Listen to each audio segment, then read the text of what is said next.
సరే మరి ఉప్పల్ సరౌండింగ్స్‌లో ఇన్వెస్ట్‌మెంట్ చేయొచ్చా?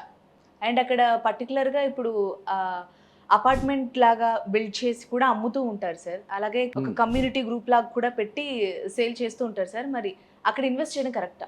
Very good. ఎందుకంటే ఉప్పల్ అన్నది ఇప్పుడు ఫోకస్‌లో ఉంది. హ్మ్. గతంలో కంటే ఇప్పుడు ఉప్పల్ ఎక్కువ ఫోకస్‌లో ఉంది. Okay sir. ఎందుకు?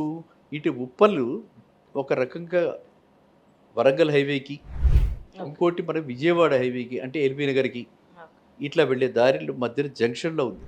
తర్వాత ఉప్పల్ టు సికింద్రాబాద్ ఓకే పెద్ద సార్. రోడ్డేసి అంటే ఒరిజినల్‌గానే ప్లాన్డ్ హ్మ్. రూట్స్ అన్నమాట. 100 ఫీట్ రూట్ ఉండి, హ్మ్. అక్కడ చాలా సెంట్రల్ గవర్నమెంట్ ఆర్గనైజేషన్స్ ఉండి, హ్మ్. అక్కడ కాలేజెస్ ఉండి, హ్మ్. స్కూల్స్ ఉండి, హ్మ్. ఎల్బీ స్టేడియంలో ఆడుకునే క్రికెట్ కూడా ఉప్పల్ స్టేడియంకి వెళ్ళిపోయి ఇప్పుడు ఉప్పల్‌లోనే మనకు క్రికెట్ నిర్వహిస్తున్నారు.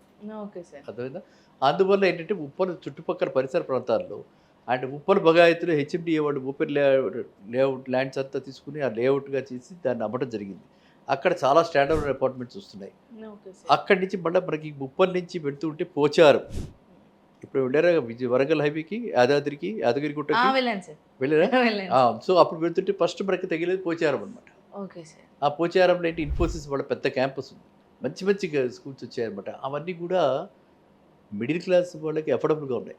Okay sir. మరి వెస్ట్ సైడ్ కూడా ఉన్నాయి కదా! పబ్లిక్ స్కూల్స్, ఇంటర్నేషనల్ స్కూల్స్ అని అంటే అవన్నీ మిడిల్ క్లాస్ వాళ్ళు ఎఫోర్డ్ చేయలేరు. కరెక్టే సార్.